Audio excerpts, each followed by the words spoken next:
Ben, bonjour à tous et merci d'être avec nous tous les jours. Du lundi au vendredi à 12h30, là il est 34, on a commencé avec 3 minutes, mais on va rattraper. On vous remercie d'être aussi fidèles en Guadeloupe, en Martinique et puis en France. On nous regarde, je salue les gens de France, puisqu'on nous dit souvent qu'on les oublie. Non, les Guadeloupéens qui vivent là-bas, on ne vous oublie pas, puisqu'on est avec vous. Alors, on va recevoir dans un instant Laure Doguet, bonjour. Bonjour. Elle est chef de projet Action de Ville, Cœur de Ville de Basse-Terre. Et avec elle, Céline Legal, bonjour. Bonjour. Elle est manager de projet Service Aménagement du Territoire et Développement Durable à la CIMAG. C'est dit, voilà, ne vous inquiétez pas. Plus tard, on aura Robert Laverdure, porte-parole du mouvement KBM, Eliane Guiogou, vice-présidente de la commission Affaires sociales et insertion à Cap Excellence sera aussi avec nous. Nelly Cavard va l'accompagner, responsable du service coordination des interventions sociales. Et on va terminer avec nos chroniqueurs du mercredi, Iman Soudan, Yasmina Arissik et Martine Fazer. Voilà un petit peu le top des invités du jour. Et je constate qu'on a que des femmes. Bon, entretien pour l'actualité, c'est l'entretien ministre du Logement qui est en Guadeloupe, Michel Depape l'a suivi, à la présentation du Tour cycliste de la Guadeloupe, Vianney Valverde Suppas, et puis on va revenir sur le cosplay de samedi, puisque vous savez, il y avait eu un concours cosplay dans le cadre du festival Caribule.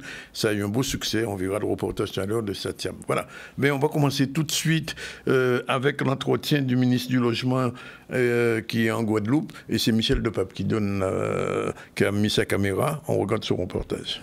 Je ne pouvais pas venir ici en Guadeloupe et ne pas rencontrer l'exécutif départemental. Et monsieur le premier vice-président et monsieur le vice-président Baron, avec les équipes de la direction du conseil départemental, m'ont exposer quelles étaient les réalités et les problématiques du logement dans le département. Toutes les solutions qui sont en train de déployer, mais aussi tous les sujets considérables qui sont devant eux. Nous sommes le partenaire essentiel de l'État sur toutes les problématiques de pauvreté dans notre pays.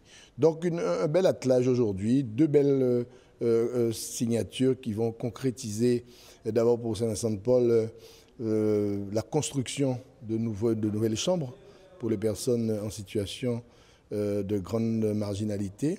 Et puis le plan grande marginalité tout à fait que nous avons signé à la préfecture qui permettra aussi de mutualiser ensemble, de créer un guichet unique pour que ces personnes soient en capacité, avec une seule personne, un seul représentant, de mobiliser autour de tous les dispositifs nécessaires. Nous avons terminé nos échanges dans le cadre d'une réflexion profonde qui s'est matérialisée dans le cadre du projet pour la réhabilitation donc, des locaux de Saint-Vincent-de-Paul, qui démontre que quand nous arrivons à mettre l'ensemble des acteurs ensemble autour de la table, que ce soit l'État, le conseil départemental, la SIG, que nous sommes capables donc, de grandes réalisations dans le cadre de la solidarité. Et donc nous souhaiterions que nous puissions, donc, au travers d'une convention, renforcer cette dynamique pour porter une plus grande réponse sur l'ensemble du territoire et plus particulièrement en direction des associations et plus particulièrement des bénévoles qui agissent dans le cadre de cette solidarité. On a maintenant effectivement établi le contact avec monsieur le préfet qui sera l'interface entre le ministère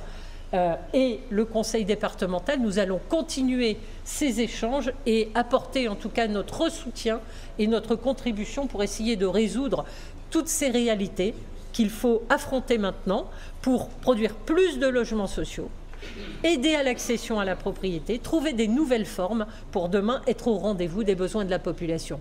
15 000 demandeurs de logements sociaux à satisfaire et des logements à transformer.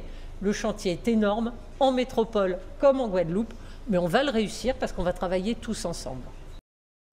Voilà, je crois que c'est le troisième ministre en moins de 15 jours, et il y en aura sûrement d'autres. Alors, Madame Doguet pose la question, l'action Cœur de Ville, qu'est-ce qu'elle a déjà apporté à la ville de Basse-Terre? Alors, l'action Cœur de Ville, pour remettre un peu en contexte, c'est un programme qui vise à redynamiser le centre-ville. Oui. Donc sur plusieurs volets. Donc il y a le volet patrimonial, donc la revitalisation, la rénovation de nombreux bâtiments historiques de la ville de Basse-Terre. J'ai vu qu'on a détruit un bâtiment récemment à Basse-Terre. Au Carmel. Au Carmel? Oui, oui, on a détruit. C'est un projet de résidence étudiante. Projet de ville, oui, oui, bien sûr. C'est ça, pour favoriser les logements étudiants pour des étudiants. Oui. Et Cœur de Ville, quel est le programme pour 2025-2026? Je ne sais pas combien d'années vous fonctionnez. Le programme se termine en fait en 2026. Donc après, on ne sait pas encore si l'État va relancer ce programme. Mais en tout cas, là, pour la ville de Basse-Terre, on a de nombreux projets d'un point de vue urbanistique. Donc la requalification de rues, donc ça avait été un projet qui avait déjà été initié, notamment la rue de la République qui a été terminée. On a la rue Baudot également, qu'on est en train de réaliser les études. Il y a des projets également sur... Les trottoirs vont être refaits? Comment? Les trottoirs aussi vont être refaits? Les trottoirs. Les trottoirs, oui, bien sûr, c'est l'intérêt. Pour favoriser l'accessibilité des différents lieux dans la ville, pour les personnes à mobilité réduite, les personnes âgées et toute personne souhaitant se balader dans le centre-ville de la ville. Alors, la ville de Basse-Terre a lancé le projet OPA RU. Alors, qu'est-ce que ça apporte quand même, belle case Basse-Terre? Est-ce qu'il y aura des belles cases à Basse-Terre, justement? L'opération programmée d'amélioration de l'habitat, ça vise à aider en fait les propriétaires dans un périmètre délimité. Donc on a réalisé l'étude en 2023 et là du coup on a un périmètre où on accompagne gratuitement les propriétaires pour obtenir des subventions. Merci encore aux partenaires de la Convention pour obtenir des subventions et réhabiliter leur logement. Donc oui, on espère que les objectifs de ce programme seront réalisés. Et on a missionné le groupement CEMAG et Urbis justement pour... CEMAG tout à l'heure, oui. C'est ça, pour ça. Et on a inauguré la Casa Projet, donc le 2 avril dernier. Oui. Pour accueillir, c'est un lieu vraiment destiné à accueillir les habitants qui souhaiteraient se renseigner, obtenir des informations et commencer à monter leur projet de demande de subvention. Alors il y a quand même une particularité, avant de passer la parole à Madame de Gall, c'est que d'un côté, Basse-Terre a besoin de se moderniser, mais en même temps, il faut préserver le patrimoine. Les deux ne sont pas contradictoires. Oui. Non, j'imagine que ce n'est pas contradictoire, justement. C'est ça. Enfin, quand on se balade dans le centre-ville de Basse-Terre, on est une ville d'art et d'histoire. Donc, en fait, il y a différents types d'architecture dans le centre-ville qu'il faut préserver et valoriser. Donc, ce programme vise vraiment à accompagner les propriétaires dans cette démarche. Et la modernisation aussi, ça passe par l'adaptabilité des logements aux problématiques d'aujourd'hui. Oui. Donc, on se rend bien compte que la plupart des habitants sur le territoire sont des personnes âgées. Donc, c'est comment leur permettre de vivre dans ces logements rénovés et vivre confortablement. Donc, c'est améliorer les salles de bain, les cuisines, les accès, quoi. Donc, les deux ne sont pas contradictoires. Il y a un quartier que je connais bien, le quartier du Bas-du-Bourg, il va être un petit peu bien sûr, oui, c'est un quartier fort qu'on porte avec M. Attala, les élus. C'est dans les volontés de la ville de Basse-Terre, effectivement. Il y a plusieurs projets. Donc, il y a l'ancien cinéma Tivoli qui a été démoli. Ah, quand même, oui. Qui a été démoli et qui viserait à y installer une maison des solidarités, en fait, pour y accueillir différents services d'accueil pour ces personnes-là. Il y a également un projet qui vise à s'implanter, la maison de santé pluridisciplinaire, dans ce quartier. Et on repense, en fait, c'est un travail de fond qu'on fait pour identifier les différentes friches et parcelles vacantes sur cette partie de la ville pour accompagner la revitalisation urbaine. Bien, c'est un bon projet, en fait, c'est à suivre. J'ai une prochaine question tout à l'heure à vous poser, mais je me tourne vers Mme Le Gall-Nagal. Comment la CEMAG intervient dans ces projets? Alors aujourd'hui, la CEMAG, elle est missionnée donc, en partenariat avec Urbis. On est en groupement sur ce qu'on appelle un suivi animation de PRU. Alors c'est un jargon technique qui veut dire que sur une période de 5 ans, on doit accompagner les propriétaires privés qui souhaitent réhabiliter leur logement. Il y a un montant prévu Alors il y a des conditions diverses et variées pour aller chercher des subventions. Ça dépend si vous êtes propriétaire occupant ou si vous voulez louer votre logement. Et nous, si vous voulez, on est là pour un peu simplifier le parcours aux propriétaires avec un objectif de remise, on va dire, sur le marché de 200 logements sur 5 ans, ce qui n'est pas négligeable, sur un périmètre qui en compte environ 600. Oui. Et l'objectif phare, c'est d'intervenir sur l'habitat dégradé, Madame Doguet l'a dit, mais ce qu'il faut savoir aussi, et c'est un sujet d'actualité, le logement, on le voit, et le manque de logement, sur ce périmètre-là, il y a 33% de logements vacants. Donc c'est un des enjeux majeurs aussi de la ville de Basse-Terre. Et donc nous, on est là vraiment pour créer une dynamique et accompagner les propriétaires. Alors, j'imagine que vous allez souvent à Basse-Terre, quand même, voir ce qui se passe. On va souvent à Basse-Terre. On tient des permanences sur site, donc dans la maison de projet. Oui. Et puis, on se déplace autant que faire se peut. On fait aussi des réunions publiques, des ateliers thématiques. Donc, on a fait notre premier atelier thématique le 11 mars pour sensibiliser à la fois les propriétaires, mais aussi les entreprises, enfin, toutes les parties prenantes du projet. Alors, j'ai parlé tout à l'heure du quartier du Bas du Bouc, un quartier sensible qui mérite nous, mais il y a pire, enfin pire, moins bien, c'est Rivière-des-Pères. Vous savez que ce quartier-là, du fait de la proximité de la rivière, est souvent, entre guillemets, cycloné, j'ai envie de dire ça. Est-ce qu'il y a un projet, quelque chose qui est prévu dans... Je vous pose à tous les deux la question, qu'est-ce qui est prévu pour ce quartier ? Oui, alors par rapport au quartier Rivière-des-Pères, qui est un quartier prioritaire de la politique de la ville, on a réalisé, c'était la semaine dernière ou il y a 2 semaines, la restitution d'un diagnostic 360. Vraiment, c'était un diagnostic qui avait été mené en partenariat avec l'Agence nationale de la cohésion du territoire pour évaluer en fait, à horizon 2030-2050, le devenir de ce quartier en tenant compte justement des risques naturels donc liés aux inondations de ce quartier-là. Et c'était une étude qui avait vraiment porté ses fruits, qui était portée par les habitants, qui ont pu évoquer leurs problèmes, leurs problématiques, leurs besoins, leur vision de ce quartier-là. Et c'est quelque chose qu'on est en train de travailler en lien avec l'État justement pour accompagner ce territoire à se développer. D'accord. Ça veut dire que l'investissement de la CIMAG est réel dans ce projet bastérien? Alors, l'investissement de la CIMAG est réel en termes de moyens humains et avec Urbis, on n'est pas tout seul.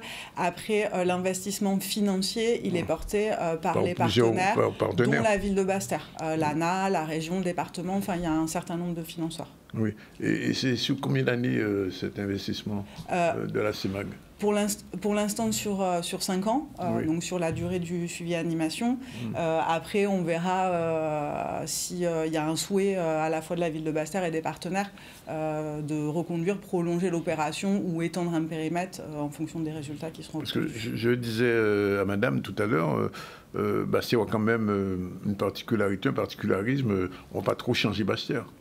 Non, on ne va pas changer Basse-Terre, ce n'est pas du tout l'idée de l'opération, c'est au contraire de redonner, entre guillemets, ces lettres de noblesse à Basse-Terre. Oui. Aujourd'hui, Basse-Terre a un centre-ville qui est magnifique, avec un bâti très ancien, puisqu'il y a eu des études préopérationnelles. Nous, on n'arrive pas là comme ça, hein. Il y a eu un certain nombre d'études. Oui, il y a eu des études avant, bien sûr. Voilà, qui ont conclu que le bâti du centre ancien de Basse-Terre, c'était en moyenne un bâti qui avait 100 ans, voire plus. Oui. Donc on est sur un bâti très ancien qui a besoin aujourd'hui en fait d'être remis actualisé, on va dire. Remis aux normes, etc., pour pouvoir reloger à nouveau une population.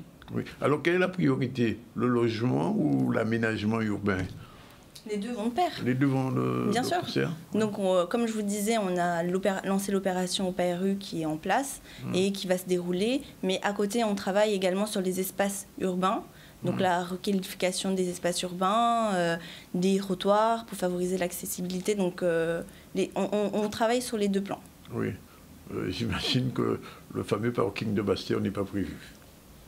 Comme vous le savez, ça a été dit. Je sais, il y a un appel d'offres qui n'a pas bon. C'est ça, c'est infructueux. Donc la ville va prochainement relancer une nouvelle procédure. Oui. Donc voilà, n'importe quel investisseur qui souhaiterait se positionner. Alors, je vous pose une question bien précise. Il y a un bâtiment très ancien qui est en face de la statue de Schellcher. J'oublie le nom du bâtiment, qui depuis longtemps devait le rénover. Vous voyez de quoi je parle?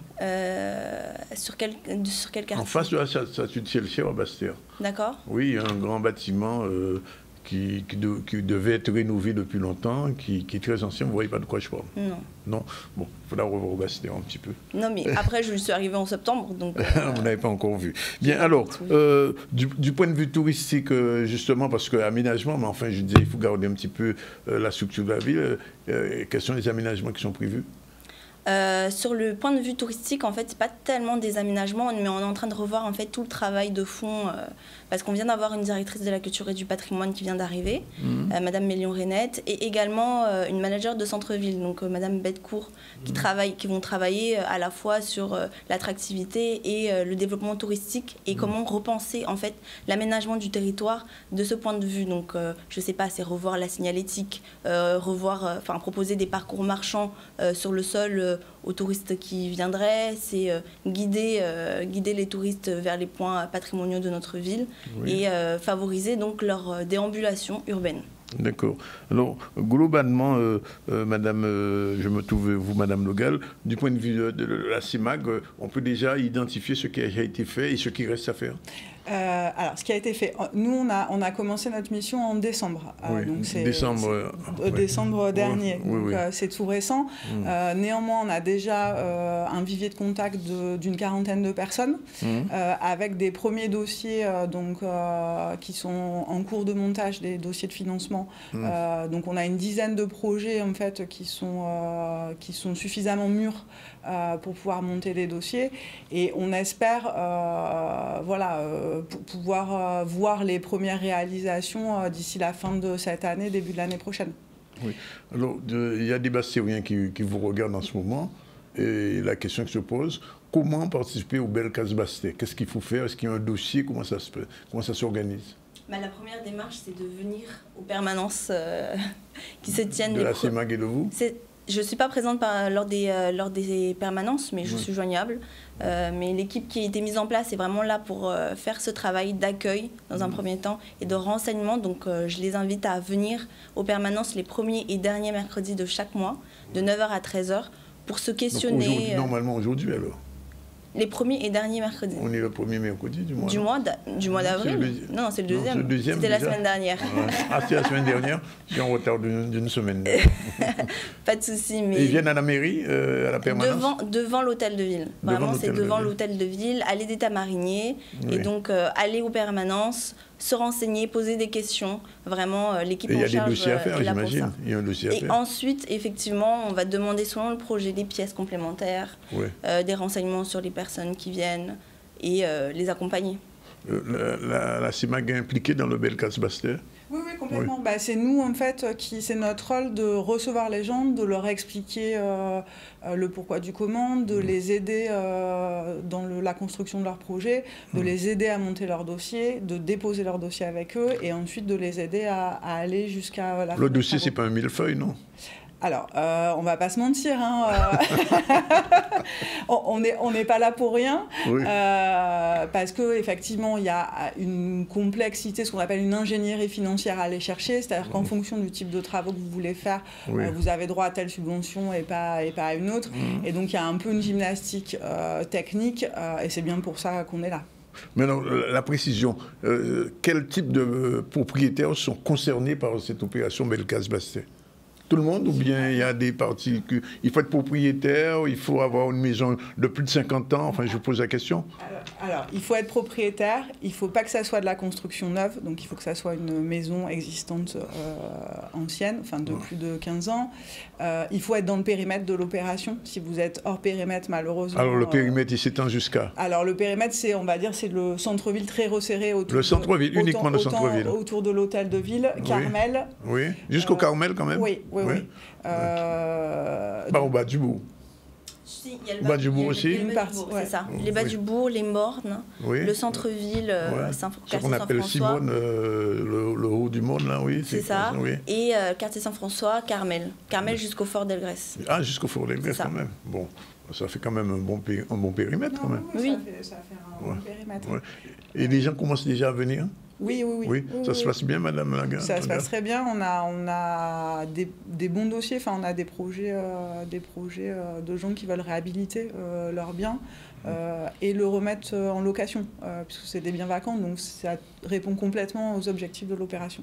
Bon, alors on résume donc le mercredi, premier mercredi ou dernier mercredi. Donc, c'était pas aujourd'hui ni la semaine prochaine, c'est dans l'autre mercredi. Rendez-vous devant la mairie. Il faut être dans le périmètre du centre-ville jusqu'au Carmel, ce qu'on appelle les Carmélos.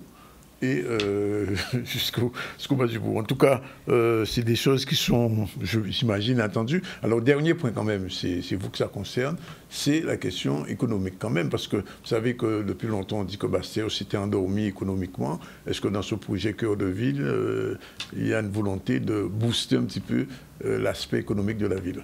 Oui, bien sûr. C'est comme je vous le disais tout à l'heure, Madame Victoire Betcourt, oui, qui est manager de centre-ville, est vraiment là pour stimuler le tissu économique du territoire. Donc à la fois être en lien avec les partenaires économiques sur le territoire et les commerçants qui sont déjà implantés. Oui. Donc c'est les accompagner dans leurs difficultés. Est-ce qu'ils ont du mal à joindre, je ne sais pas moi, la Chambre des métiers des artisans, enfin, est-ce qu'ils ont besoin d'accompagnement autre, la communauté d'agglomération, etc.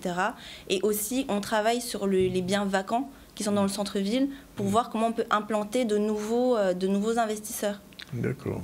Voilà, ce qu'on appelle l'attractivité du territoire. Exactement. Bien, ben, écoutez, je vous remercie. Merci à vous. De toutes les informations que vous avez portées aux Bastériens qui vous regardent et qui vous écoutent et qui seront contents en 2 semaines de venir en tant que propriétaire voir un peu ce qui peut être fait. Merci, mesdames. Merci. 12h54, on prend la première pause. On se retrouve tout à l'heure pour nos prochains invités. Je vais parler de M. Laverdiou, Mme Guiogou et Mme Nelly Cavara. Tout de suite.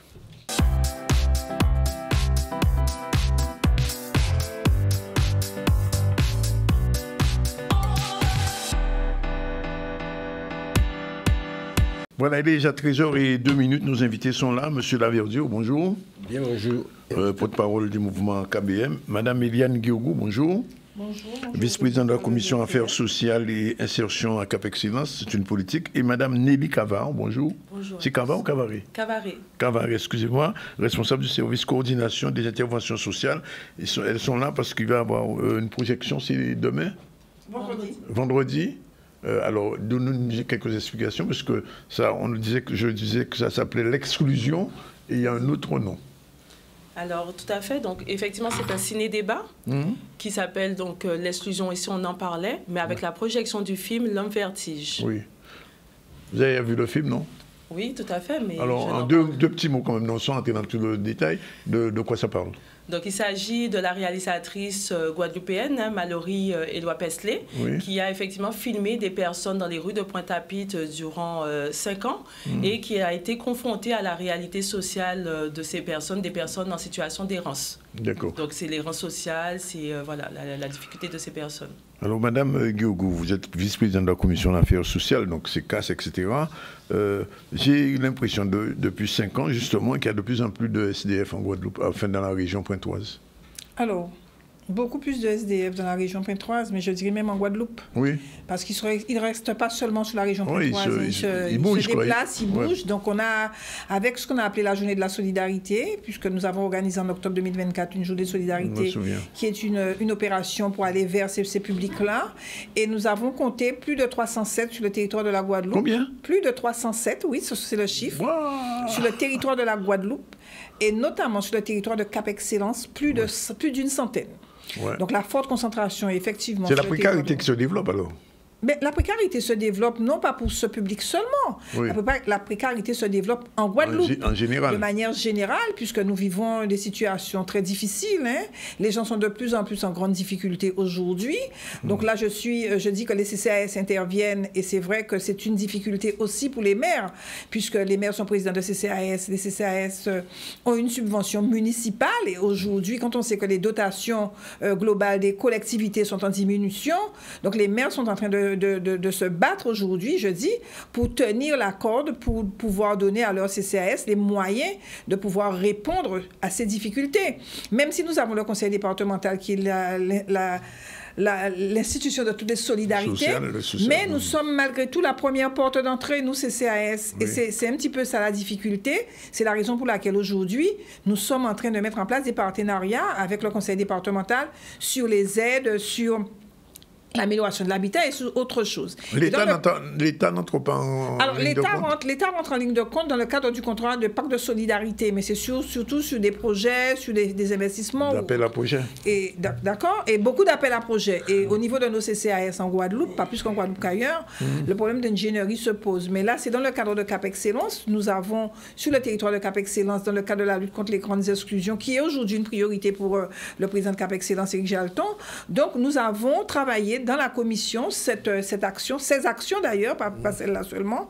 Et aujourd'hui, ça tombe après nommé, comme je le disais tout à l'heure, avec la visite de la ministre sur le schéma territorial de prise en charge des grands marginaux que nous avons signé hier. La ville des Abîmes l'a signé comme Pointe-à-Pitre et Basse-Terre, où nous allons mettre en place des actions concernant la prise en charge de ces personnes qu'on appelle aujourd'hui SDF, mais je dirais les personnes qui sont sans abri. Et dans le cadre de cette action, nous avons donc le film, mais les mairies, notamment Abîmes et Pointe-à-Pitre, vont aussi mettre en place des lieux d'hygiène et des lieux d'habillement. Alors justement, Madame Cavaré, alors il y aura le film, il y aura un débat.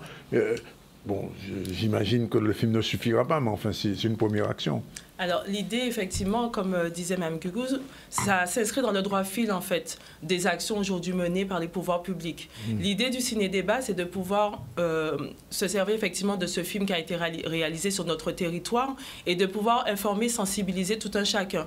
De pouvoir aussi déconstruire les préjugés, de pouvoir aussi informer sur les différentes actions et les dispositifs existants sur notre territoire et de pouvoir apporter un échange avec justement les professionnels, le public, par rapport à toutes ces questions qu'on se pose.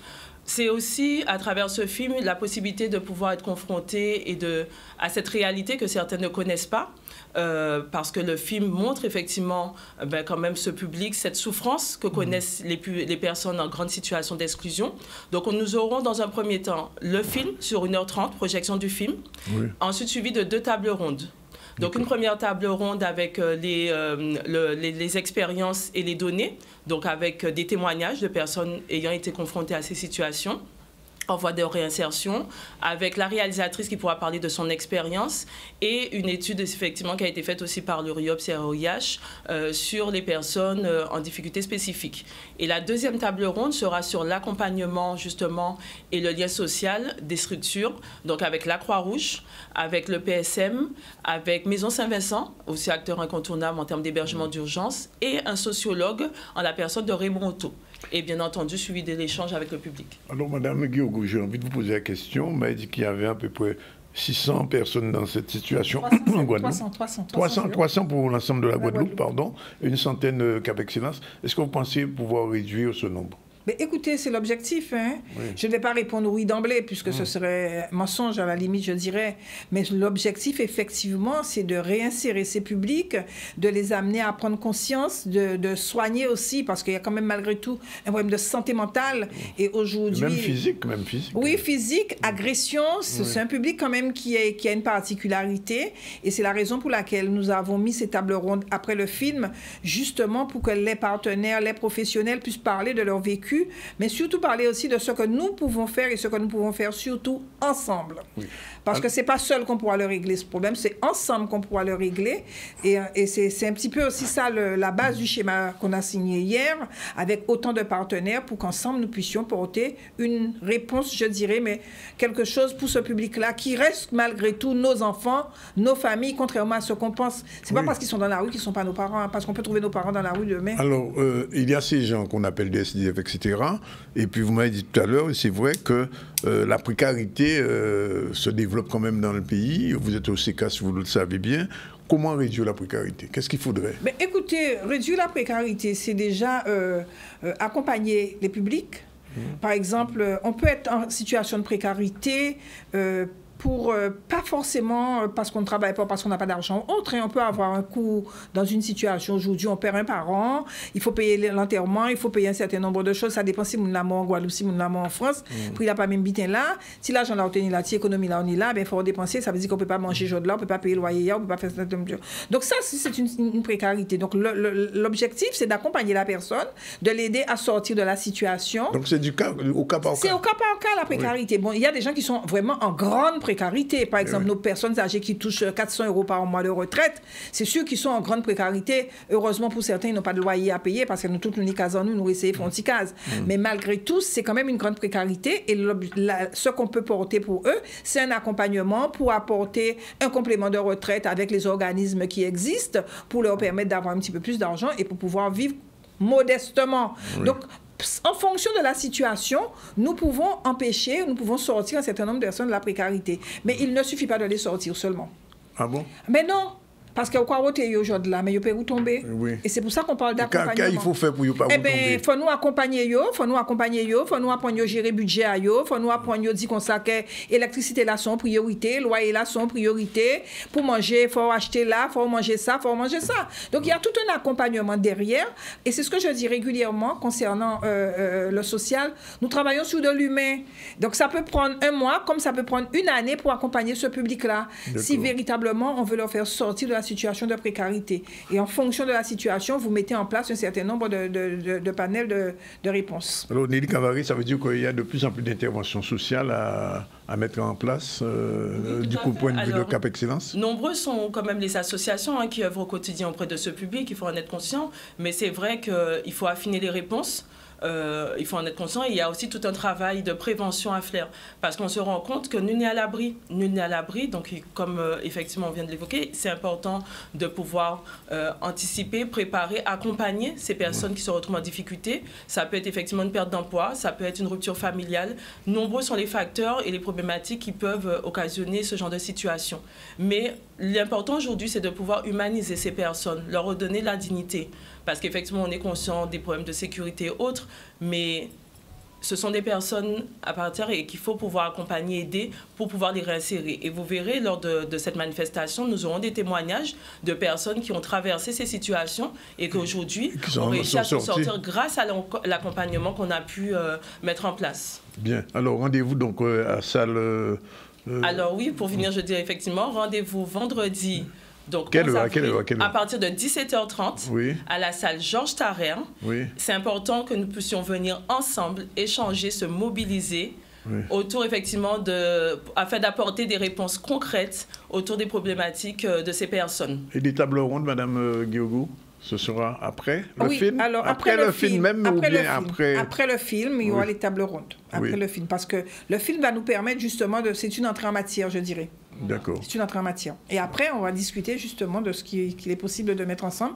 Mais nous attendons nombreux les partenaires, la population, les élus surtout, pour qu'on puisse vraiment avancer sur ce dossier sensible et ce dossier important, je dirais, au niveau de la Guadeloupe. Alors, nous quand on se voit Robert Laverdure, porte-parole au mouvement Capou Boire et Manger, autant vous sortez tant de ça, c'est dit là. Alors, vous qui êtes responsable à KBM, qu'est-ce que ça fait vous penser, qu'est-ce que vous dire par rapport à tout ça, sorti là? Non, KBM, nous avons respecté les démarches, mais simplement la précarité a pour un accident, a pour un coup d'awa. La précarité sont produits systémiques. Et nous avons passé toute vie à nous lutter contre les conséquences. Mais des discours là, avec tous les petits anti-mouna ça. Quand on discours là, ça, et puis quand on fait, nous avons passé toute vie à nous lutter contre les conséquences, puisque nous ne pouvons pas attaquer la cause. Et de plus, nous avons fait ça au moment où la situation internationale dramatique, et il faut nous sortir du rêve surtout. C'est d'abord sortir du rêve. Et sortir du rêve, c'est pas payer nos bras le corps à la réalité, puisque de toute façon, les termes de récession, d'inflation qui viennent de plus en plus courants, puisque, et puis, là, nous avons dit qu'il faut nous préparer pour nous parer. Ça, vous savez ça très bien. Depuis que nous commençons à dire ça, ça vient de la réalité. Mais il faut nous sortir du rêve. Il faut nous sortir du rêve et commencer à prendre payer à nous bras le corps. Et c'est comme ça, depuis quelques temps, nous faisons planter d'iri, il faut rendre mon autonome. Oui. Alors justement, Ouadan, ça ne croit que l'instant fouille à peine, puisque tous les 15 jours, nous croyons souvent au monde, au niveau fouille à peine là, qu'est-ce qu'on prévoit? Alors après, d'avoir nous faisons planter d'iri, nous faisons planter coco, nous décidons qu'il y a des choses là. Vous commencez à manger d'iri quand vous plantez? Allez, moi, rappelez d'iri, moi, comment d'iri, moi. Comment vous goûtez? Il y a ça. Alors l'idée après, c'est quoi? C'est que symboliquement, le 24 mai, nous avons fait planter, nous avons de planter fouille à peine tout partout. Toute la Guadeloupe? Hein? Toute la Guadeloupe. Des groupes rendez-vous avec nous-mêmes.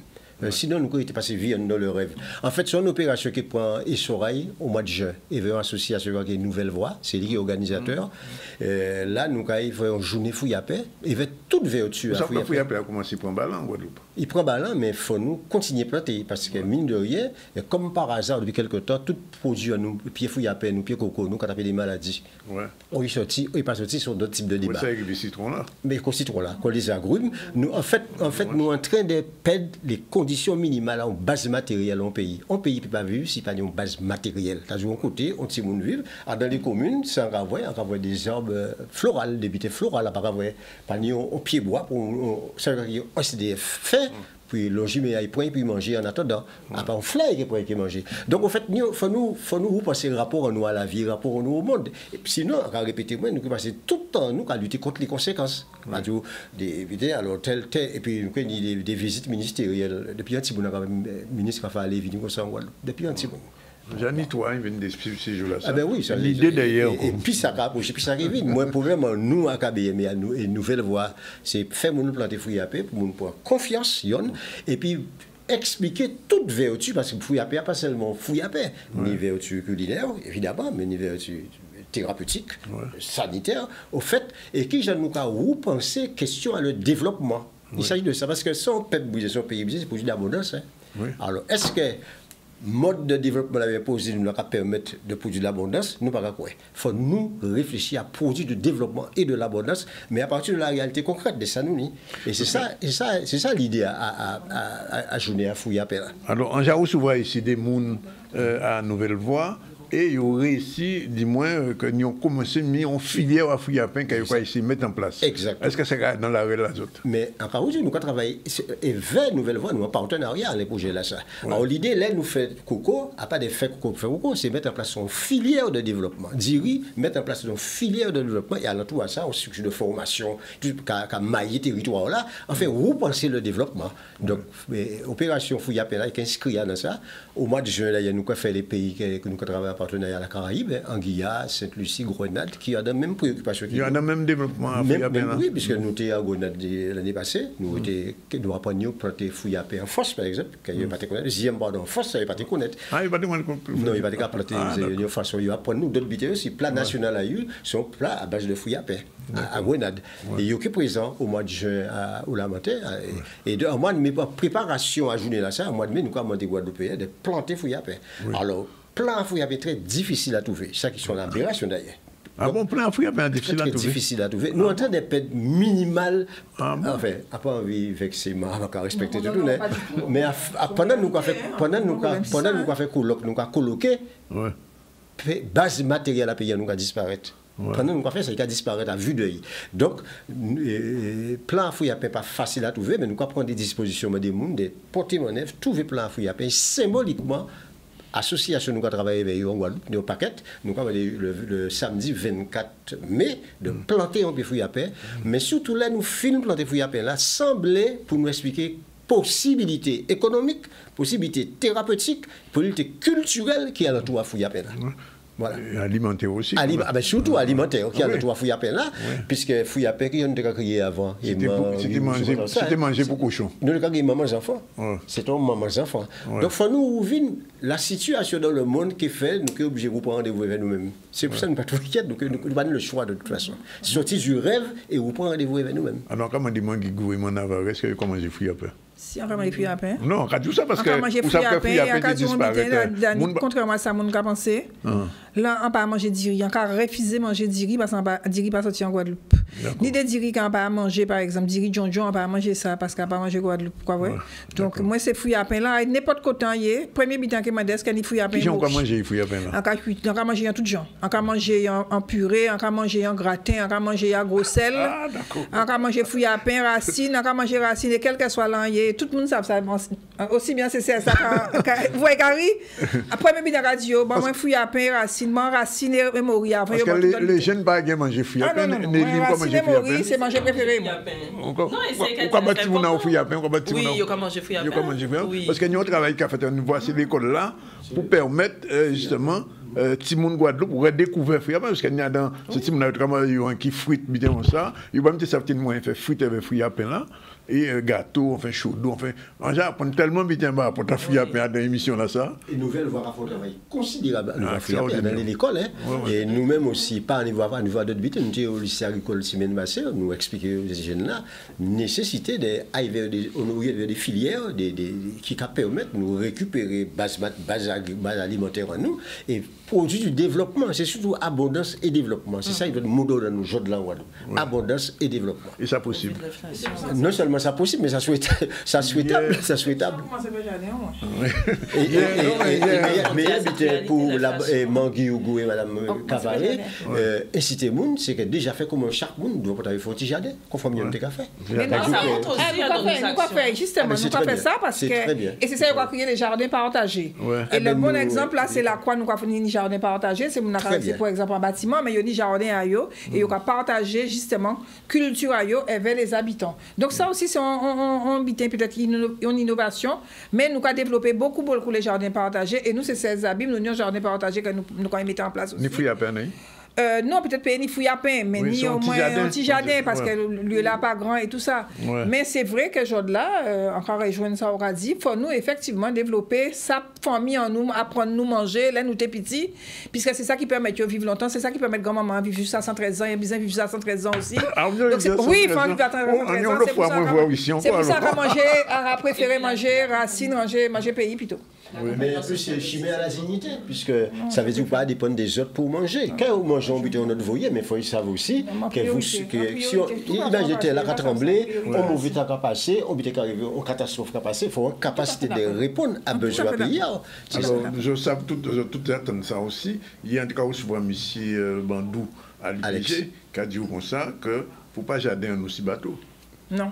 Et pour qu'on y est là, jardin nous à 65% si bateau. 65% de ça nous avons mangé tous les jours qu'à sortir si bateau. Et donc, il faut nous réussir à, on ne va pas dire nous arriver à 100%, mais arriver quand même à une certaine autonomie alimentaire. C'est important. C'est important. Oui. Parce que moi, je récolté bon matin là, les récoltés on panier mélangé. Donc, mais nous pas manger nous gagnons mon acabé. Nous pas manger là, sinon, vie à nous qui passe nous, quand il y a des ministres qui arrivent, qui ont parti, qui viennent, qui ont parti toute vie à nous. Alors, rappelle la manifestation. Rapidement. Donc on vous attend nombreux, vendredi 11 avril à la salle Georges Tarrer, de 17h30 à 21h. Oui. Pour la projection de film. Voilà, pour la projection gratuite quand même, faut le dire. Oui, bien entendu, gratuit. Projection du film L'Homme Vertige et suivi des débats et des échanges avec le public. D'accord. Rappel. Le samedi, deux dates, le samedi 24 mai, nous avons des Guadeloupéens tout patrouillés, de planter symboliquement on peut fouiller à peine. Si vous voulez pas des petits, c'est mieux, mais. Et deuxième, pardon? Au moyen. Au moyen. Et nous avons des associations, toutes les associations, carnaval, sportif, mobilisées la salle tout à production, à plantation à fouiller à peine qui sont moments symboliques. Et au mois de mai, entre le 26 mai, d'être là précisément en tête, l'association Nouvelle Voix, en partenariat avec ABM, quand vous s'ouvrez des pays de la Caraïbe, et qui a continué organisé, on bitait depuis 10 ans, 20 ans, des journées à fouiller à paix. La journée du fouiller à paix. La journée fouiller à paix. Bon, voilà. Et là, je ça nous que gens qui mangent fouiller à paix, mais nous avons des cas possibles de faire à partir de fouiller à paix. Bien. On a une information qu'on connaît. En Jamaïque, il y a fait fouiller à paix en pote. Il y a tout préparé dans le pote. On a acheté petits pois, on a acheté cassoulet. En Jamaïque, il y a fait fouiller à paix là en pote et il y a vendu. Peut-être qu'on peut arriver à ça. Mais cette Lucie qui est là, au Manger, il y a exporté fouille à paix. Il y a exporté fouille à paix. Bon. Merci en tout cas de venir. Merci mesdames. Merci Robert. 13h23, nous croyons pour un dernier campo et on se retrouve avec nos prochains invités, Iman Soudan, Yasmina et Martine Fazer. À tout de suite.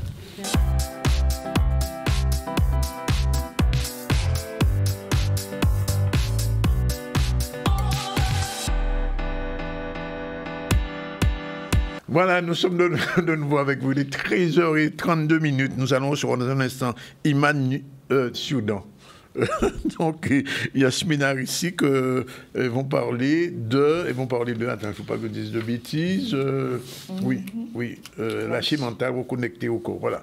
Et puis, Martine Fazer, c'est sa chronique du mercredi. Mais avant, on revient à une manifestation qui a eu lieu samedi, mais demain encore, ça continue. Vendredi et samedi, ça continue, c'est du Caribule. Rien que du Caribule, c'est parti. Nous sommes au centre commercial d'Estreland, dans lequel le festival Caribule Bail, le département a organisé des ateliers BD, manga et cosplay. Pour clôturer cette journée, le premier concours cosplay de Caribule Bail, le département a eu lieu.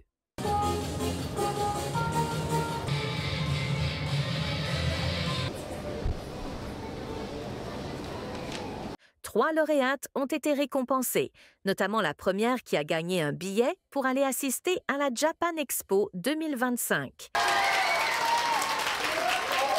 C'est elle qui partira pour assister, partir pour la Japan Expo. Au départ, j'étais très stressée, mais je suis super contente quand même de pouvoir aller à la Japan Expo.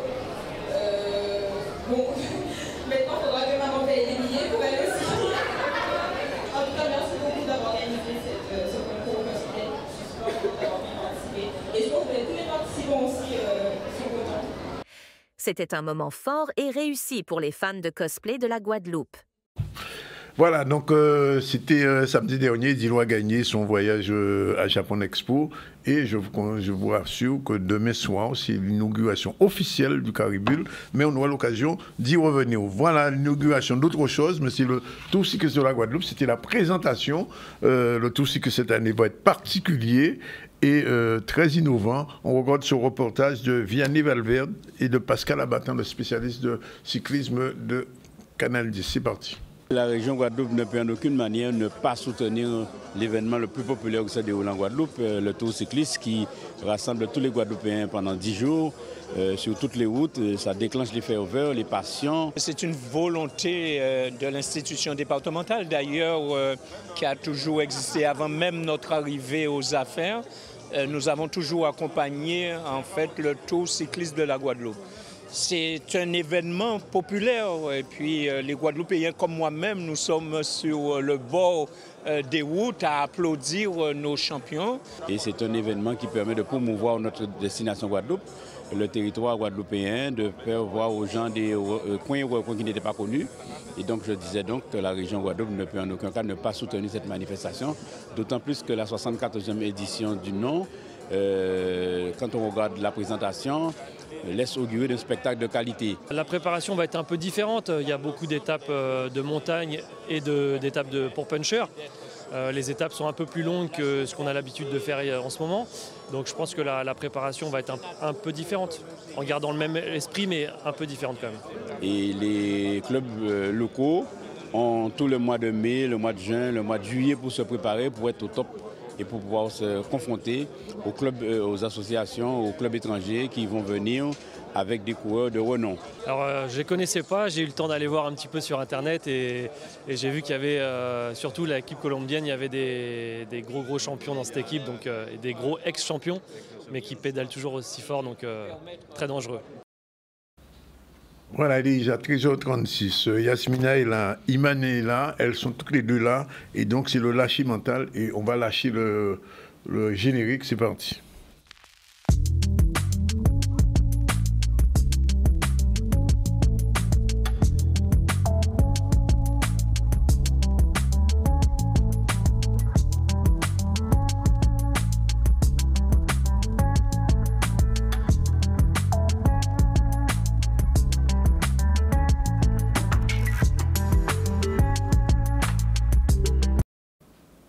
Bonjour mesdames, c'est vrai que j'entends souvent les femmes dire ça, par rapport aux hommes, il y a ce qu'on appelle la charge mentale. J'ai jamais compris ce que c'est parce que j'ai pas de charge mentale. Ah bah oui, c'est normal, tu vois. Ah, c'est normal pour les hommes. Alors qu'est-ce que c'est exactement ? Mais en fait, c'est la sensation de porter tout en permanence, de savoir qu'en même temps, on a sa liste de courses à faire, on doit anticiper les rendez-vous si on a des enfants, on doit organiser les vacances prochaines, en famille, enfin tout ça dans un seul cerveau, oui. En même temps qu'on travaille, en même temps que voilà, il y a plein de choses et ce sont plutôt les femmes généralement qui portent... Donc les hommes sont épargnés. Enfin, épargnés, est-ce qu'on peut dire ça? Est-ce qu'on peut dire ça? En tout cas, alors, c'est-à-dire que quand la femme a travaillé, elle a fini son travail, qu'elle soit prof, qu'elle soit enseignante, médecin, etc., qu'elle rentre le soir, le mari devant la télé, et elle, qu'est-ce qu'elle fait? Elle se relaxe? Non, c'est pas ça. Non, mais c'est vrai, il y a une vraie... il y a les deux enfants. Alors, non, ils ont trois enfants. Trois enfants. Alors, il est allé chercher les enfants à l'école. Alors, oui, ça c'est bien déjà. Bravo. Elle va récupérer les enfants à l'école.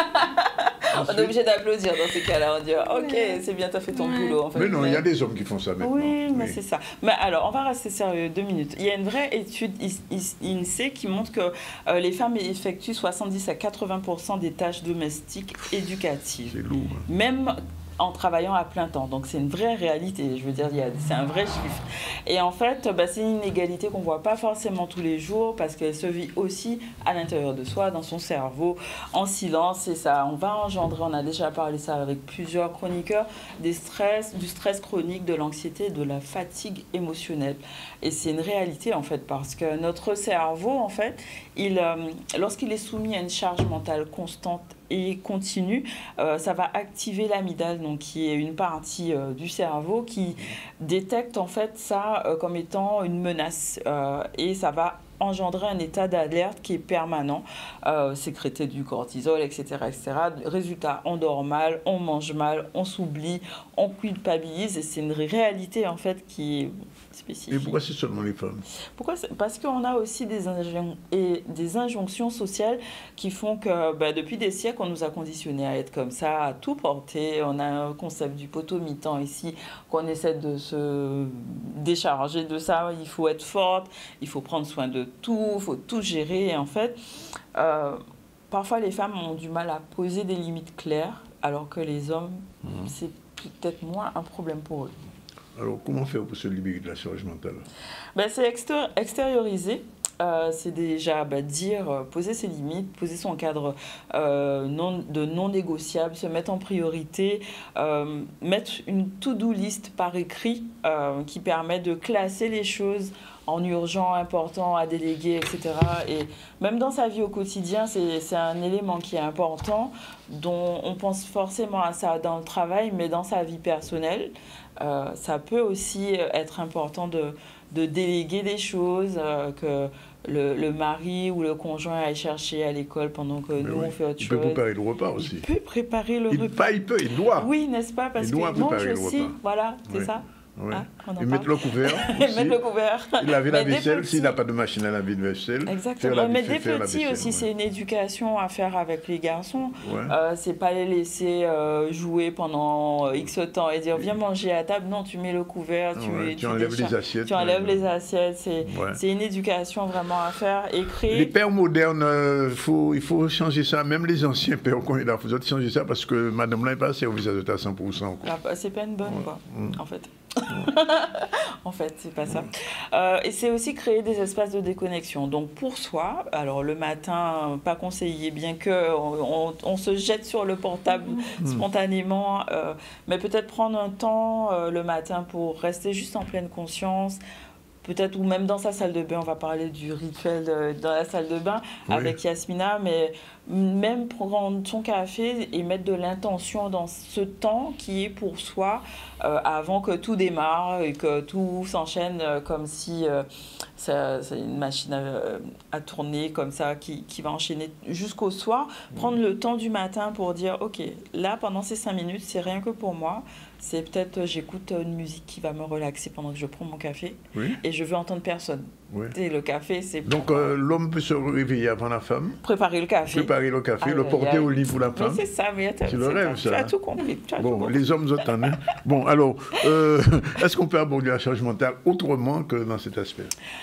Oui, on va porter notre attention sur le corps parce que, comme on l'a déjà dit, le corps, c'est notre véhicule, c'est notre temple, c'est avec ça qu'on fonctionne et qu'on va fonctionner toute notre vie, Dieu merci.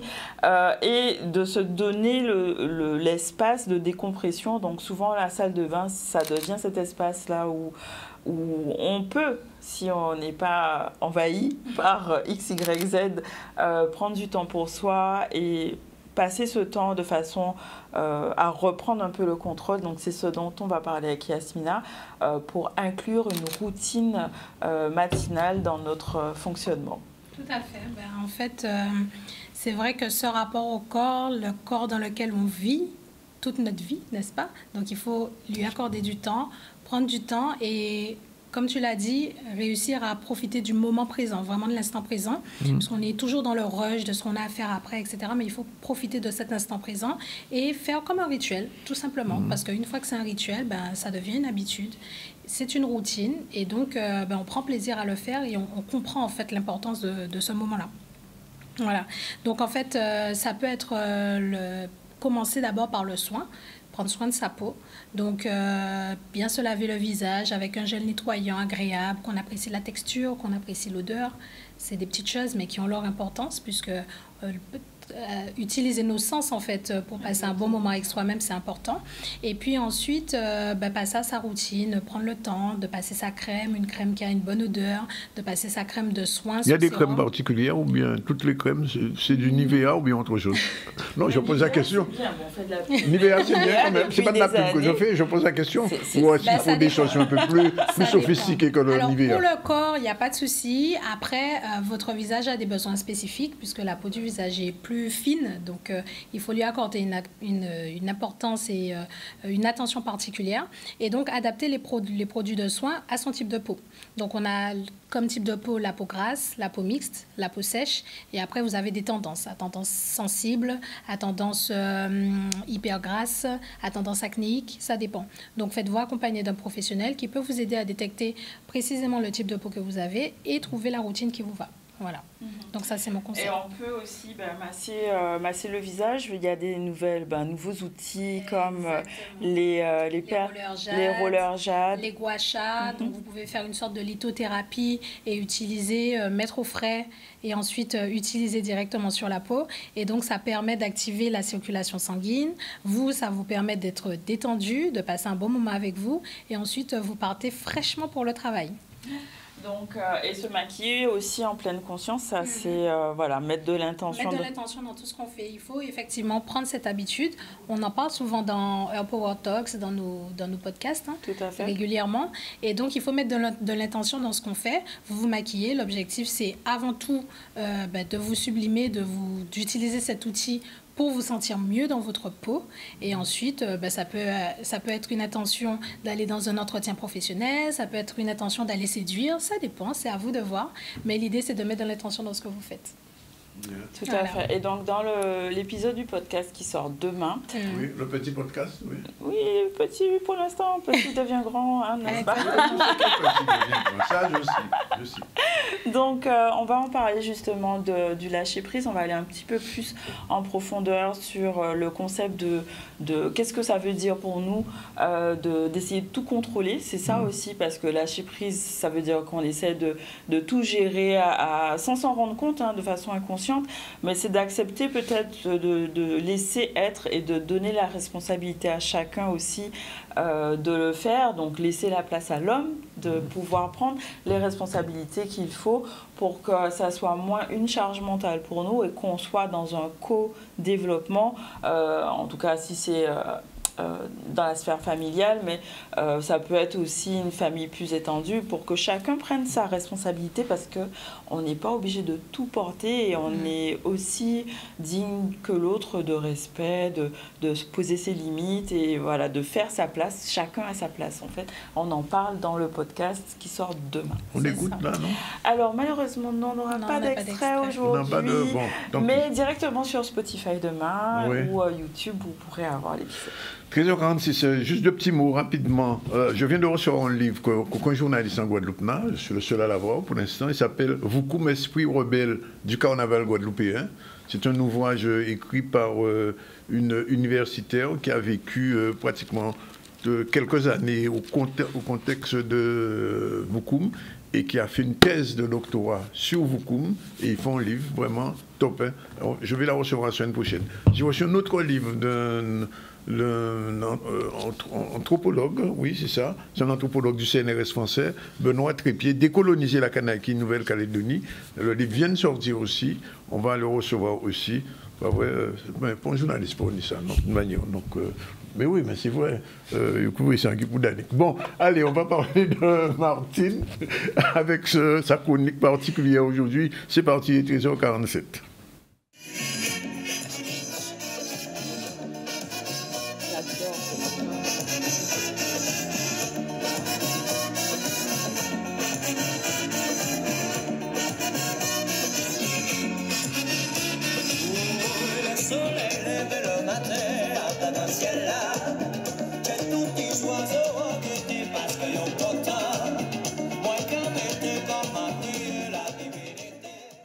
Bonjour Danique, bonjour à l'équipe de C10 et de Canal. Bien sûr, bonjour chers téléspectateurs, bonjour à mon fan club. Comme toujours, je suis ravie de vous retrouver dans le CSM La Culture selon Martine. Eh bien, vous avez dû remarquer, je ne suis pas en Guadeloupe, mais oui. Je suis en déplacement, mais pas pour les vacances. Je prépare mon prochain festival du street art qui se tiendra en Guadeloupe, bien sûr, au mois de juin, mais également en octobre en Normandie. Mais je vous en reparlerai. En attendant, aujourd'hui, je suis avec vous pour le CSM ce mercredi et je vais vous parler, bien sûr, d'un certain nombre de petites choses qui se passent sur notre territoire. Tout d'abord, et ça c'est pour les jeunes, un appel à candidature. Start. C'est le titre de cet appel à candidature à un concours qui est porté par le département et qui vous permet de participer à un concours qui vous permettra de vous inscrire jusqu'au 30 avril et si vous avez moins de 30 ans, bien sûr. Musique, danse, audiovisuel et cinéma, expression théâtrale ou art visuel, vous êtes un artiste en devenir et vous souhaitez donner un coup de pouce à votre carrière, eh bien le département de Guadeloupe vous invite à participer à Start. Un concours d'envergure dédié aux artistes émergents de moins de 30 ans, danse, musique, art visuel, je viens de vous le dire. Alors pourquoi y participer, me direz-vous? L'opportunité de remporter, bien sûr, une bourse de 10 000 €. C'est pas rien. Un accompagnement et des immersions pour structurer et développer votre projet artistique et professionnel. Les inscriptions sont ouvertes jusqu'au 30 avril 2025. Ne manquez pas cette occasion unique. Vous voulez vous inscrire, allez sur https://start.gp et là, tous les renseignements vous seront donnés pour pouvoir vous inscrire. Je continue toujours dans la culture, bien sûr, mais ça, cette fois-ci, c'est pour vous parler d'un forum, celui de Entreprendre dans la culture. C'est du 1er au 3 juillet prochain. Bien sûr, je suis d'accord, c'est un petit peu tôt pour en parler, nous sommes qu'au mois d'avril. Mais si vous passez par là parce que vous serez en vacances, vous verrez que le ministère de la Culture vous donne ce rendez-vous du 1er au 3 juillet prochain à l'École nationale supérieure d'architecture de Paris-Belleville pour la 11e édition de Forum Entreprendre dans la culture. 3 jours de rencontres, d'échanges, de partage et de moments de convivialité en faveur de la culture pour les entrepreneurs, les artistes, les auteurs, les créateurs, techniciens, experts, porteurs de projets, jeunes diplômés et étudiants. Un programme riche en ateliers, en conférences, au travers des fondamentaux de la création et de la gestion des structures culturelles. Voilà, alors tout ça, il y aura des tables rondes, mais je vous en reparlerai. D'ores et déjà, vous pouvez aller sur le site du ministère de la Culture, Forum de la Culture. Alors allez-y, vous aurez un programme, vous pourrez vous inscrire si vous êtes par là. Le site sera ouvert à partir du 15 mai pour toutes les inscriptions et aller plus loin dans la programmation. On reviendra dessus. Allez, un petit agenda, bien sûr. Et là, je vais vous parler de cinéma. Nouveau Regard, c'était la 8e édition.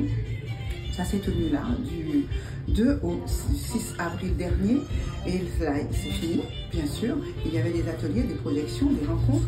Une spécificité de ce festival, je vous le rappelle, qui met en compétition exclusivement la Caraïbe. Et la Caraïbe au travers de 10 territoires, que sont la Guadeloupe, la Martinique, la Jamaïque, la Guyane française, la République dominicaine, Porto Rico, Costa Rica, Bahamas, les îles Caïmans, Trinidad et Tobago. Et forcément, il y a des lauréats, il y a un palmarès. Et c'est de ça dont je voudrais vous parler. 9 prix et une mention spéciale ont été attribués dans le cadre d'une soirée qui s'est tenue dimanche 6 avril au Memorial Act, qui a ouvert ses portes pour cette soirée mémorable. Une compétition de très haut niveau, avec 22 films caribéens, 8 prix qui ont été décernés et plus de 28 000 € de dotation.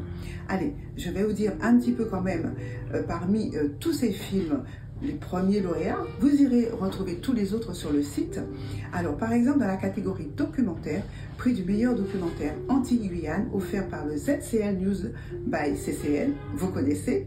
Ce prix a une dotation de 800 € et ça a été offert à Coaching Princess de Joël Ferli et Ingrid Franqui. Elles sont de Guadeloupe. Prix du jury du meilleur documentaire, donc également, qui a été offert par la région Guadeloupe, dotation de 2 500 € pour un autre film qui s'intitule La Fête des Pères de Ayana Oshun, elle est canadienne. Donc voilà déjà pour les 2 premiers prix. Le reste, vous l'aurez sur le programme et auprès de Maïté Perrault, qui était la chargée des relations publiques et de la presse pour ce festival. Allez, nous continuons toujours dans notre agenda et là je vous propose encore une fois de rester en Guadeloupe avec cette fois-ci une exposition qui a débuté le 21 février dernier, mais qui se tient jusqu'au 15 avril. C'est au Mémorial Art et c'est une exposition qui est dédiée à notre grand artiste peintre. Je voudrais parler de Monsieur Nabajot. Alors, il a cette exposition qui est autour du chant de Cannes. Et là, il vous parlera du chant de Cannes, de la parole au travail. Il vous parlera de parole, d'une terrible souffrance également, d'une indescriptible pauvreté. Et donc tout cela, c'est laissé en trace sur son œuvre, sur son travail. Vous voulez participer et voir cette exposition, c'est du mardi au dimanche, de 9h à 16h. Attention, dernière admission, c'est à 16h30. La salle d'exposition temporaire du Mémorial Act. Pour tout ce qui est billetterie et horaire, n'hésitez pas à vous connecter sur le site de mémorial-acte.fr. On poursuit, cette fois-ci on est dans la BD, toujours avec notre agenda, 13e édition du Festival Caribule. Le département, qui est un grand partenaire, il vous donne rendez-vous du 8 au 13 avril. Ça vient juste de commencer, mais le meilleur reste à venir. Rendez-vous toujours au Mémorial Act. Le Mémorial Act cette année est extrêmement visité. Préparez-vous au travers de Caribule à plonger dans un univers du 9e art, de la BD, du manga, de la littérature jeunesse et du cosplay. Cosplay, c'est se déguiser, c'est ressembler à tous ces personnages de bande dessinée ou de films également. Et bien voilà, je vous propose de rester connectés pour découvrir toute la programmation sur le site de Caribule. Pour toutes les infos, www.caribule-bd.com. On termine avec du cinéma. Je suis sûre que vous avez déjà vu, mais pour ceux qui n'ont pas encore été voir Zion, ce film qui est en train de bousculer le paysage de la Guadeloupe et de la Caraïbe tout entière, un film d'action français de Nelson Foy avec Sloane Descombes, un film magnifique que je vous recommande bien évidemment, qui se situe en Guadeloupe et qui va entre problématiques liées aux dealers, mais également un road movie dans la Guadeloupe d'aujourd'hui, dans des quartiers que nous connaissons bien, mais également c'est un film où la paternité prend toute sa place. Je vous propose vraiment d'aller le voir. Il se joue le mercredi 9 à 20h au Ciné-Théâtre du Lamentin. Et nous terminerons avec là aussi un grand film qui, j'espère, aura une belle réussite, un film de Jean-Claude Barny qu'on ne présente plus. Il est canadien ce film, en tout cas luxembourgeois et français, et ce film nous rappelle que c'est un biopic de Frantz Fanon, un psychiatre français originaire de la Martinique qui vient d'être nommé chef de service à l'hôpital psychiatrique de Blinda en Algérie. Ces méthodes contrastent avec celles des autres médecins dans un contexte de colonisation, un biopic au cœur de la guerre d'Algérie où se livre un combat au nom de l'humanité. Ce film est visible le vendredi 11, le mercredi 16, le jeudi 17, 20h ainsi que le dimanche 13 et c'est toujours au Ciné-Théâtre du Lamentin. J'espère que vous irez le voir ce film et je vous souhaite une bonne fin de semaine. On se dit à très vite, en tout cas directement sur le plateau pour la prochaine fois. Bye bye et portez-vous bien.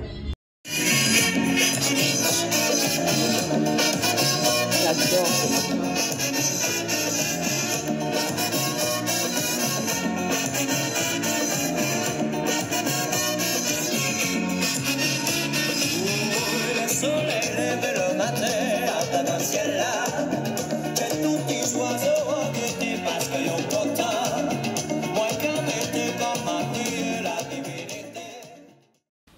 Voilà, il est exactement 13h56. Nous avons tenu notre planning, notre timing même, n'est-ce pas, Jordan? Bon, alors, on a reçu Laure Doguet, chef de projet Action Cœur de Ville, tout à l'heure, pour une manifestation qui se fait vendredi, projection d'un film qu'il faut voir sur l'exclusion. C'est une Guadeloupéenne qui a tourné ce film pendant 5 ans. Tous les SDF qu'on connaît en Guadeloupe, et justement, ils essaient de, enfin, au niveau de Cap Excellence, on essaie de porter une solution à ce problème. Elle était accompagnée. Qu'est-ce que je raconte? Laure Doguet, c'était le chef de projet Action de Cœur de Ville de Bastère. Mais non, j'ai mis là, je reprends 5, 4, 3, 2, 1, 0, c'est parti. Bon, alors on a reçu Laure Doguet, chef de projet Action Cœur de Ville de Bastère, avec Céline Legal, manager de projet service. Pour ça, justement, Bellecasse Bastère, c'est un projet Cœur de Ville et on appelle les Guadeloupéens de Bastère, les Bastériens, à se rapprocher l'autre mercredi, pas celui-là, ni le prochain, mais l'autre, à la mairie, si vous voulez améliorer votre votre habitation. On a reçu ensuite Robert Laverdieu, porte-parole de KBM, qui est en liaison avec l'action Nouvelle Voie pour une action au niveau des fruits à pain à partir du 26. Tout Guadeloupéen qui a planté un pied fruits à pain pour nous commencer. Ou manger fruits à pain pour nous comprendre fruits à pain, c'est un qui pour cochon. Eliane Guillaugo et Nelly Cavaré sont venus présenter un film, voilà, au ciné-débat, et ça se fera vendredi à partir de 18h. C'est gratuit. Il y aura L'Homme Verti, ça s'appelle. Il y aura à peu près 2 tables rondes qui permettront de parler du problème d'exclusion. Ça aussi, c'est très important. Donc, à ne pas rater. Quand vous avez fini à Caribule jeudi soir, vendredi, vous viendrez donc à la salle à la salle de... comment s'appelle cette salle qui est tout près là. Mais oui, une salle qui est à Bergevin. Oui, Tario. Voilà, sur le Tario. Heureusement, Iman News est là. Heureusement. Justement, Iman News qui est là avec Yasmine. C'était aujourd'hui, vous parlez du lâcher. Lâcher le mental et se reconnecter au corps. Ouais, se reconnecter au corps et justement, elles ont donné des bons conseils et je vais essayer d'en profiter demain après-midi. Bon. Et puis Martine Fazer qui était en direct même par téléphone et par vidéo pour sa chronique aujourd'hui. Sinon, l'actualité, c'est la ministre du Logement qui est de passage en Guadeloupe, c'est le 3e ministre en moins de 15 jours et ça part au fin. Valérie Letard, on a entendu ce qu'elle a dit, mais on ne sait pas si elle terminera l'été en France. On a parlé du tour cycliste aussi de la Guadeloupe qui a été présenté. C'est un tour qui sera un petit peu particulier. Il a été présenté hier soir devant la caméra de Vianney Valverde et de Pascal Albartan, qui est le spécialiste cycliste de la Guadeloupe. Et puis, bien sûr, on a fait un petit focus sur le Caribule. La Caribule de samedi, c'était à Destreland. Caribule by je ne dis pas qui. C'est par qui? Par la région? Vous savez que moi-même. Oui, il y avait le concours de cosplay et donc ça s'est très bien passé et on vous donne rendez-vous demain soir à partir de 18h. Donc il y aura de la musique, bien sûr, il y aura un petit peu de paroles, mais il y aura aussi de belles choses. Donc rendez-vous au MAC, mais il faut s'inscrire sur www.caribule.com. Voilà, c'est fini pour aujourd'hui. Merci à tous les gens qui nous regardent de Paris, de Bordeaux, de la Martinique, depuis partout. Et je précise déjà que bientôt, on aura une visibilité encore maximum sur la Martinique, mais je ne vous en dis pas plus. Voilà, la réalisation était assurée par Jordan, qui a tenu son planning avec nous. Et nous avons quitté les autres. À demain, Iman. Demain. News. Et va recevoir Winnie Kaona avec toute sa splendeur. N'est-ce pas? N'est-ce pas?